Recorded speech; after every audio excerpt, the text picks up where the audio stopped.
하나님 아버지, 사로잡힌 것 같은 현실 속에서 주님의 회복의 약속을 잊고 낙심할 때가 많았습니다. 두려움과 환난 앞에서 눈앞의 상황에 눌려 주님의 뜻을 신뢰하지 못하고 흔들릴 때가 많았습니다. 주님, 저희 마음을 열어주시고 주님의 뜻을 밝히 보여주옵소서. 두려움 중에도 담대함을 주시고 죄 가운데서도 회개의 은혜로 이끌어 주옵소서. 오늘도 말씀하옵소서. 듣겠습니다. 예수님의 이름으로 기도합니다. 아멘. 성경 말씀 예레미야 30장 1절부터 11절까지 말씀입니다. 여호와께로부터 말씀이 예레미야에게 임하여 이르시니라. 이스라엘의 하나님 여호와께서 이와 같이 말씀하여 이르시기를 내가 네게 일러준 모든 말을 책에 기록하라. 여호와의 말씀이니라. 보라, 내가 내 백성 이스라엘과 유다의 포로를 돌아가게 할 날이 오리니 내가 그들을 그 조상들에게 준 땅으로 돌아오게 할 것이니 그들이 그 땅을 차지하리라. 여호와께서 말씀하시니라. 여호와께서 이스라엘과 유다에 대하여 하신 말씀이 이러하니라. 여호와께서 이와 같이 말씀하시되 우리가 무서워 떠는 자의 소리를 들으니 두려움이요 평안함이 아니로다. 너희는 자식을 해산하는 남자가 있는가 물어보라. 어찌하여 모든 남자가 해산하는 여자같이 손을 자기 허리에 대고 모든 얼굴이 겁에 질려 새파래졌는가. 슬프다 그날이여. 그와 같이 엄청난 날이 없으리라.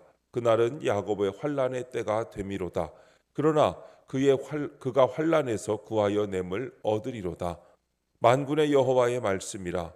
그날에 내가 내 목에서 그 멍에를 꺾어버리며 내 포박을 끊으리니 다시는 이방인을 섬기지 않으리라. 그들은 그들의 하나님 여호와를 섬기며 내가 그들을 위하여 세울 그들의 왕 다윗을 섬기리라. 여호와의 말씀이니라. 그러므로 나의 종 야곱아, 너는 두려워하지 말라. 이스라엘아, 놀라지 말라. 내가 너를 먼 곳으로부터 구원하고 내 자손을 잡혀가 있는 땅에서 구원하리니 야곱이 돌아와서 태평과 안락을 누릴 것이며 두렵게 할 자가 없으리라. 이는 여호와의 말씀이라. 내가 너와 함께 있어 너를 구원할 것이라. 너를 흩었던 그 모든 이방을 내가 멸망시키리라. 그럴지라도 너만은 멸망시키지 아니하리라. 그러나 내가 법에 따라 너를 징계할 것이요 결코 무죄한 자로만 여기지는 아니하리라. 아멘. 내 말을 기록하라 라는 제목으로 말씀의 은혜를 함께 나누겠습니다.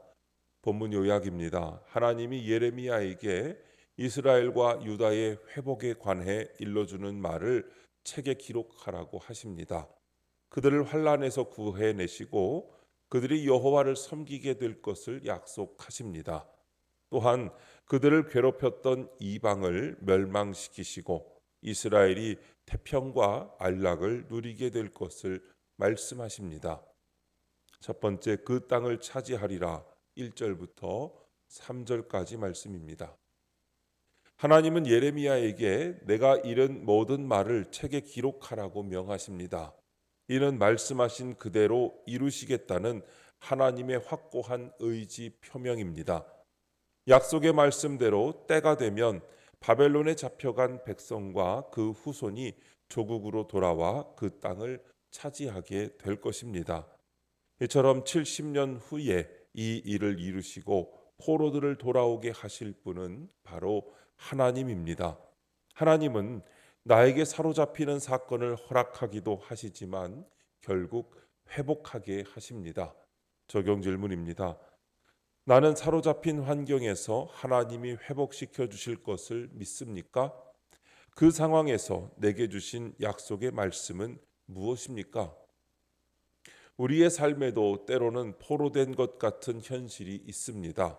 어떤 문제나 상황에 얽매여 자유를 잃고 소망을 잃은 것처럼 느껴질 때가 있습니다.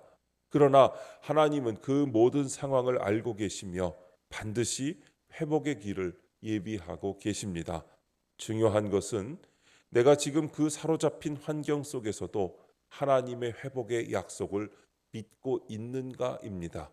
내 눈에는 변화가 없어 보일지라도 하나님의 말씀은 살아있고 반드시 이루어지는 것을 믿으셔야 합니다. 포로 생활을 예고하신 하나님이 회복도 예고하셨다면 지금 내게 허락된 어려움 또한 그분의 계획 안에 있다는 사실을 믿어야 합니다. 내가 사로잡힌 환경에 주눅들거나 절망하지 않고 그 속에서 하나님이 주신 말씀을 붙들고 기다리는 것이 믿음입니다. 하나님의 때에 하나님의 방법으로 우리는 반드시 다시 그 땅을 차지하게 될 것입니다. 두 번째, 환난의 때 4절부터 7절까지 말씀입니다. 하나님과의 관계가 단절된 이스라엘과 유다는 징계로 인해 두려워하게 될 것입니다. 그들이 아수르와 바벨론으로부터 환난을 받는 까닭은 말씀을 외면한 채 죄악에서 돌이키지 않았기 때문입니다. 이 환난의 때는 언약을 저버린 백성을 심판하려고 하나님이 작정하신 날입니다. 하지만 하나님은 자기 백성을 포기하지 않고 구원하십니다. 해산하기 전에 갖는 두려움보다 출산 후의 기쁨이 더 큰 것처럼 택한 자를 지키시고 베푸시는 주의 구원의 은혜는 더욱 크고 놀랍습니다. 적용 질문입니다. 요즘 나는 누구를 두려워합니까? 또 그 이유는 무엇입니까? 우리 두려움의 근원에는 하나님의 약속보다는 상황의 시선을 빼앗긴 우리의 불신이 자리하고 있습니다. 이스라엘과 유다가 하나님의 말씀보다 주변 나라의 힘을 의지하다가 결국 두려움에 빠졌듯이 우리 역시 하나님의 뜻보다 사람이나 세상의 방식을 더 따르려 할 때 마음의 평안이 사라집니다. 그러나 하나님은 환난의 때가 끝이 아니라고 오히려 그 환난을 통해 나를 회복시키시고 새롭게 하시겠다고 말씀하십니다. 하나님은 징계를 통해 나를 버리시는 것이 아니라 오히려 더 깊이 나를 붙드시려는 분이십니다. 마치 해산의 고통을 지나 새 생명이 태어나듯 두려움 속에서도 하나님의 은혜는 더 크게 나타날 것입니다. 그러므로 우리는 두려움을 정직하게 마주하고 그 두려움의 자리에 하나님의 약속을 다시 세워야 합니다. 징계와 환난 중에도 나를 포기하지 않으시는 하나님을 믿는다면 어떤 상황에서도 흔들리지 않고 그분을 바라볼 수 있습니다. 내 두려움이 하나님을 향한 신뢰로 바뀌는 그 순간 환난의 시간은 구원의 통로가 될 것입니다. 세 번째, 태평과 안락 8절부터 11절 말씀입니다. 하나님은 그날에 내가 이스라엘에 대한 바벨론의 멍에를 꺾고 포박을 끊어내겠다고 하시며 두려움과 놀라움 가운데 있는 백성에게 평안을 주십니다. 하나님의 자녀인 우리 또한 천국 본향에 이르기까지 주님의 한량없는 은혜를 받습니다. 그러나 하나님은 우리가 지은 죄에 대해서는 단호히 징계하십니다. 우리를 거룩하게 하시려고 죄를 묵과하시지 않는 것입니다. 따라서 구원의 은혜를 받은 자는 죄를 피하고 회개하는 삶을 살아야 합니다. 적용 질문입니다. 내가 구원의 은혜를 잊고 반복적으로 짓는 죄는 무엇입니까? 우리는 이미 주님의 은혜로 구원받은 자입니다. 바벨론의 멍에 같은 죄의 억압에서 해방된 존재입니다. 그런데도 우리는 때때로 그 은혜를 잊고 여전히 죄의 습관 속으로 돌아가곤 합니다.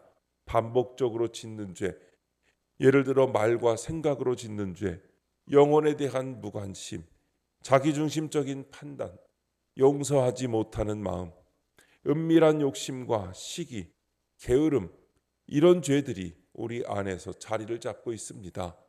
그 순간 우리는 마치 다시 멍에를 스스로 목에 걸고 있는 셈입니다. 하나님은 그런 우리를 그대로 두지 않으십니다. 때로는 징계하시고 불편함을 허락하시며 우리 안에 있는 죄를 직면하게 하십니다. 그것은 나를 정죄하려는 것이 아니라 거룩함으로 이끄시기 위한 하나님의 사랑입니다.